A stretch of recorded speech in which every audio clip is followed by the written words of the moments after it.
So every cigarette looks identical, but none of them are actually made by hand. Not a single one, thousands per minute. Thousands? That's impossible. Only if you're thinking like a human. That moment, right there, is where the mystery begins. Because a cigarette isn't just paper and tobacco rolled together.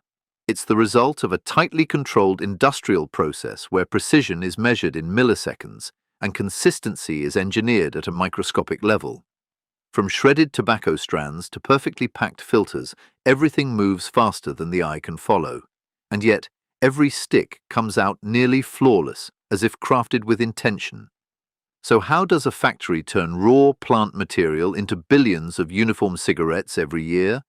What kind of machines can sustain that speed without losing control? And more importantly, what's really happening inside those production lines that most people never get to see? This is Dictionary of Life. Today, let's explore the answer together in this series.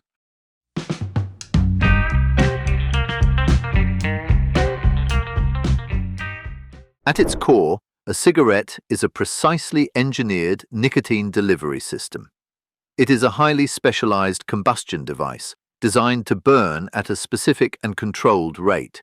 Think of it as a combination of three distinct components working in a deadly chemical harmony. First is the core.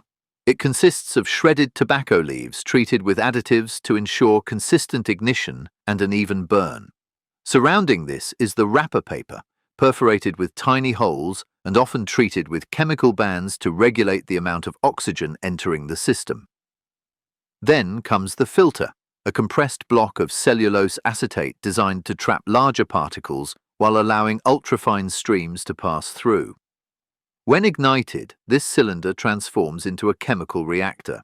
It produces a complex aerosol stream containing more than 7,000 compounds, including carbon monoxide and volatile organic compounds. The goal is not simply to create smoke, it is to deliver nicotine into the bloodstream through the lungs within seconds. It is a masterpiece of chemistry engineered for a single purpose: rapid absorption. And yet, long before it became a precisely engineered system, the cigarette began as something far simpler. Its story doesn't start with a single inventor, but with a gradual evolution shaped by culture and circumstance. When European explorers arrived in the Americas in the late 15th and early 16th centuries, they encountered indigenous communities who had long used tobacco in spiritual rituals and everyday life.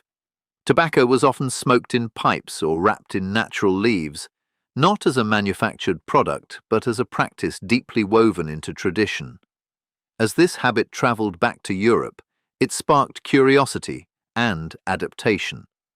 By the 17th and 18th centuries, tobacco had spread widely across Europe, but it was consumed mainly as snuff, in pipes, or as cigars. The idea of the cigarette, as we recognize it today, began to take shape later, likely emerging from practical necessity rather than deliberate invention. Historical accounts suggest that in places like Spain and parts of France, people, particularly soldiers and lower-income groups, started rolling leftover tobacco scraps in small pieces of paper or corn husks. It was a simple solution, portable, quick to use, and requiring no specialized tools. This improvised method gradually evolved into a defined form. By the early 19th century, the cigarette had become more recognizable, though still far from dominant. Its real rise came later as changing social conditions favored speed and convenience over ritual. What began as a makeshift way to use leftover tobacco had, over time, transformed into a global cultural object, one shaped not by a single moment of invention, but by centuries of adaptation. As cigarettes began to spread globally, their point of origin was also cultivated with greater care. Everything starts with the cultivation and harvesting of tobacco. The most common species, Nicotiana tabacum, typically reaches maturity in about 3 to 5 months under favorable conditions. At first, the seeds, extremely small, almost like dust, are sown in controlled seedbeds. After several weeks, once the seedlings are strong enough, they are transplanted into open fields, spaced appropriately so each plant has room to develop large, thick leaves. As a relatively sensitive plant, tobacco requires warm temperatures, steady sunlight, and moderate moisture, but it cannot tolerate excessive rainfall. Farmers often manage soil nutrients carefully, especially nitrogen, as it directly affects the size and chemical composition of the leaves. As the plant grows taller, large leaves form along the stalk, and farmers typically remove the flowering top to concentrate nutrients into the leaves. Harvesting does not occur all at once, but follows a method known as priming, where leaves are picked in stages over several weeks. The lowest leaves, called lugs, mature first and are harvested early. Then, workers gradually move upward to collect the middle and upper leaves as they ripen. In many regions, this process is still done by hand, guided by signs such as the color shifting from deep green to yellow-green and subtle changes in texture. Immediately after being removed from the plant, the leaves enter the next stage, the curing process, where moisture is reduced and the leaf structure is stabilized. This is a quiet but crucial transition, marking the transformation from a living crop into a carefully prepared raw material. And once the leaves are stabilized, a quieter transformation begins. This stage is known as processing, where cured tobacco leaves are gradually prepared for use through a series of controlled steps. It begins with sorting and grading. Each leaf is evaluated based on position on the plant, color, texture, and overall quality. Leaves from different levels, lower, middle, and upper, are kept separate because they carry distinct characteristics, especially in nicotine content and flavor profile. The next phase is conditioning. After curing, the leaves are dry and brittle, so moisture is carefully reintroduced in a controlled environment. This restores flexibility, allowing the leaves to be handled without breaking. Once softened, they go through destemming, where the central vein is removed. This not only improves texture, but also ensures a more consistent burn and structure. The remaining leaf material is then cut into fine, uniform strands, often referred to as cut filler. Then comes one of the most important steps, blending.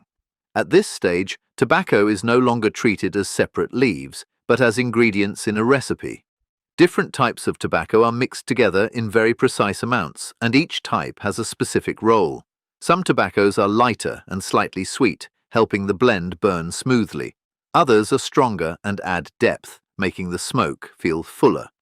There are also types that bring a more noticeable aroma. Even leaves from different parts of the same plant matter. Upper leaves may contain more nicotine, while lower leaves tend to be milder and burn differently. Blending isn't just about mixing, it's about balance. Too much of one type can change how the tobacco burns, how it smells, or how strong it feels. So before creating large batches, small test blends are made and carefully checked.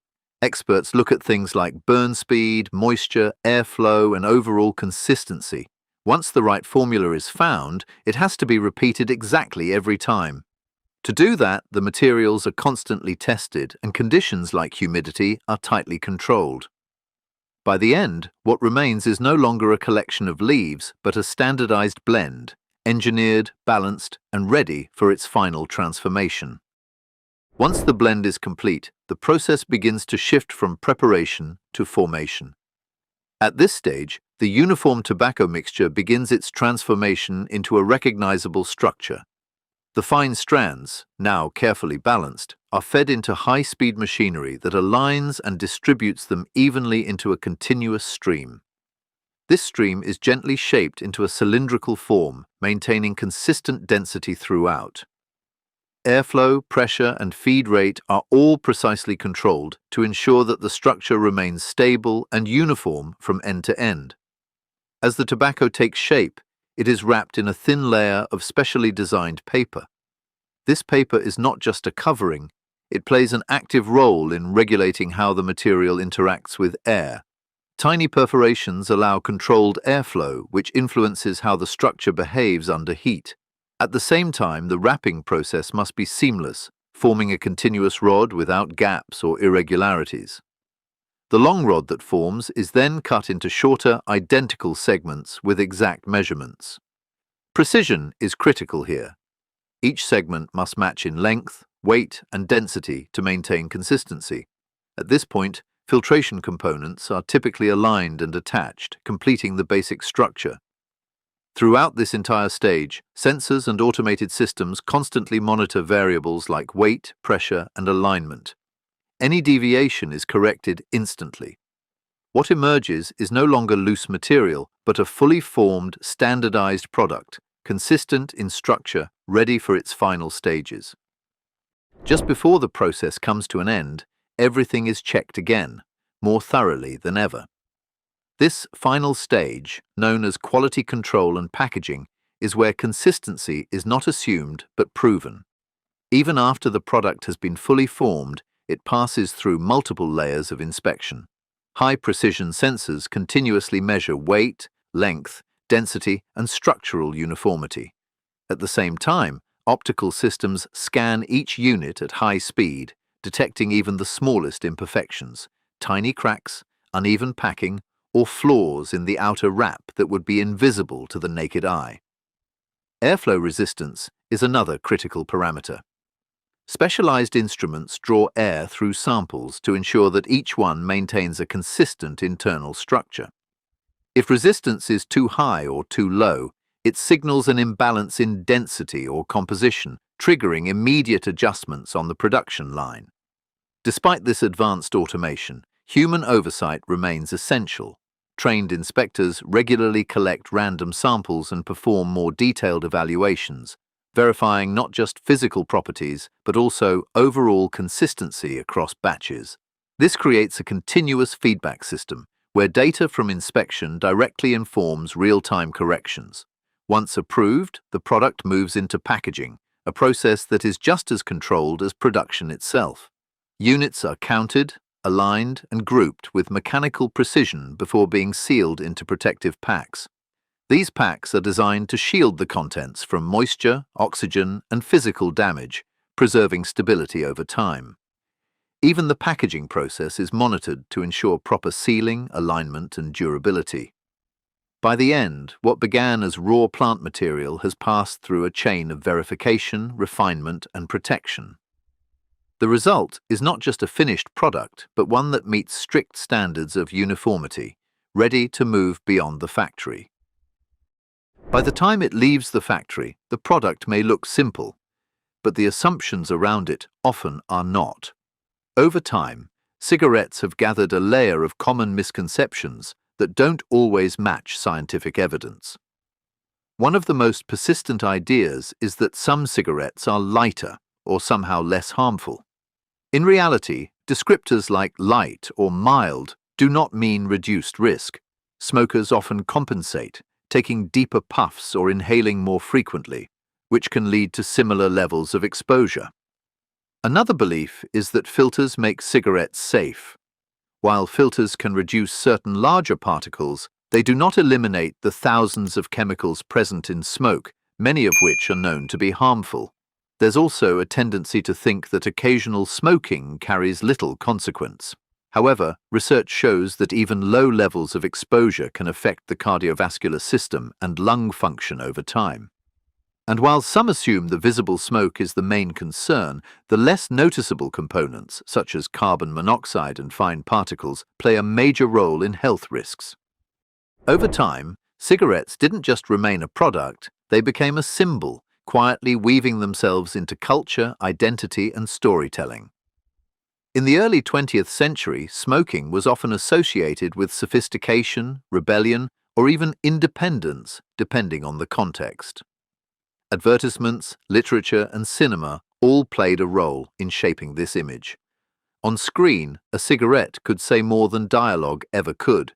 It could signal confidence, tension, defiance, or quiet reflection. That visual language became so powerful that it carried across decades, embedding itself into how characters were written and perceived. Take Peaky Blinders as an example. Throughout the series, cigarettes are almost always present, not as the focus, but as part of the atmosphere. Characters light up in moments of strategy, stress, or silence, reinforcing a mood rather than driving the plot. This isn't unique. Classic Hollywood films often used similar imagery, where a single exhale of smoke could define a character's persona, cool, dangerous, or emotionally distant. But this cultural presence didn't emerge by accident. Throughout much of the 20th century, smoking was normalized through media exposure and social habits. It appeared in public spaces, in conversations, and in rituals of daily life. Over time, however, growing scientific evidence about health risks began to reshape this narrative. Regulations changed, advertising became restricted, and the cultural image of smoking started to shift. Today, cigarettes still appear in films and television, but often with a different tone, less about glamour, more about realism or character depth. What remains constant is their symbolic weight. A small object, but one that has carried decades of meaning, evolving alongside the societies that gave it that meaning. And after everything you've seen, there's a simple way to read all of it in just a few seconds.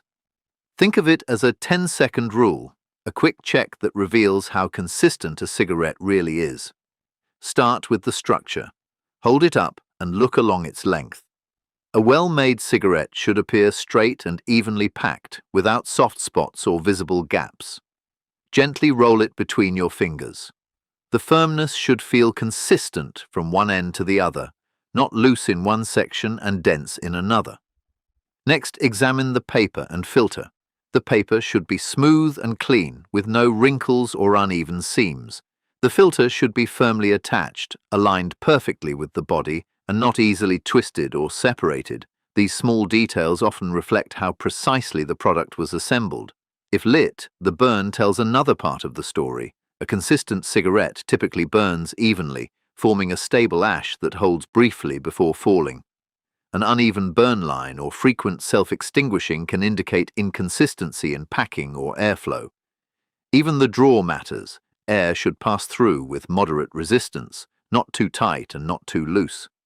None of these steps require expertise or equipment, just attention. In under 10 seconds, you're not just looking at a cigarette, you're reading the result of an entire process. In the end, what seems simple often carries layers of complexity waiting to be understood. From the way tobacco is grown to how it is processed, shaped, and evaluated, every step reflects a system built on precision and control. But beyond the mechanics, there's a deeper takeaway. Understanding how something works changes the way you see it. It turns passive observation into active awareness. This is Dictionary of Life, where simple things are broken down, examined, and understood in a way that feels real and accessible. If you found this journey insightful, take a moment to like, subscribe, and stay connected, because sometimes the smallest things reveal the biggest stories.